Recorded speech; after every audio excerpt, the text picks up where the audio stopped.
طوفان هوای تو بال یه پرواز راحت به آسمون صاف، جدا از سمه وقتی ملک زور به زور، چارچوب آشوب قانونا تباهه، جوچینا جوره تو جادوی سراب که شک میدی صفم و همش تو راه زمان. حتی الان که قلمم بیتاب امان، انتهای قرن پیش بود عهد ماشه. ترک قبلی شروع عصر جدید ما، ترک قبلی شروع عصر جدید ما.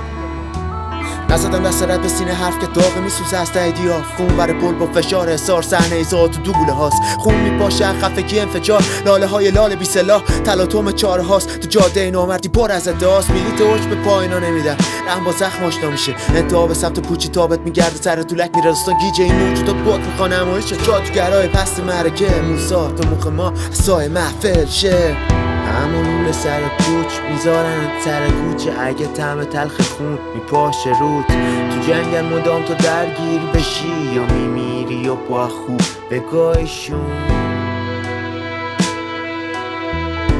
با خوب بگاهشون.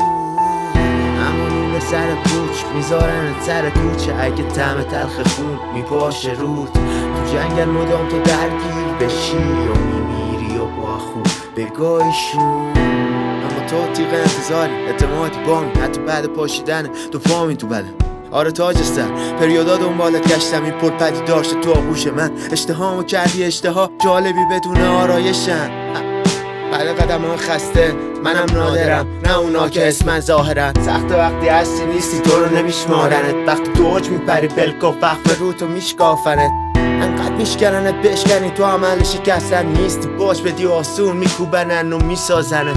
بله بعد قدم های خسته بلکای رفته فکر رفتن آدم از ذات پاک ارزش. راهی نیست سلاحت باید یه جورایی تک باشه، تا نباشه اون که نباید شه. راهی نیست سلاحت باید یه جورایی تک باشه، تا نباشه اون که نباید شه.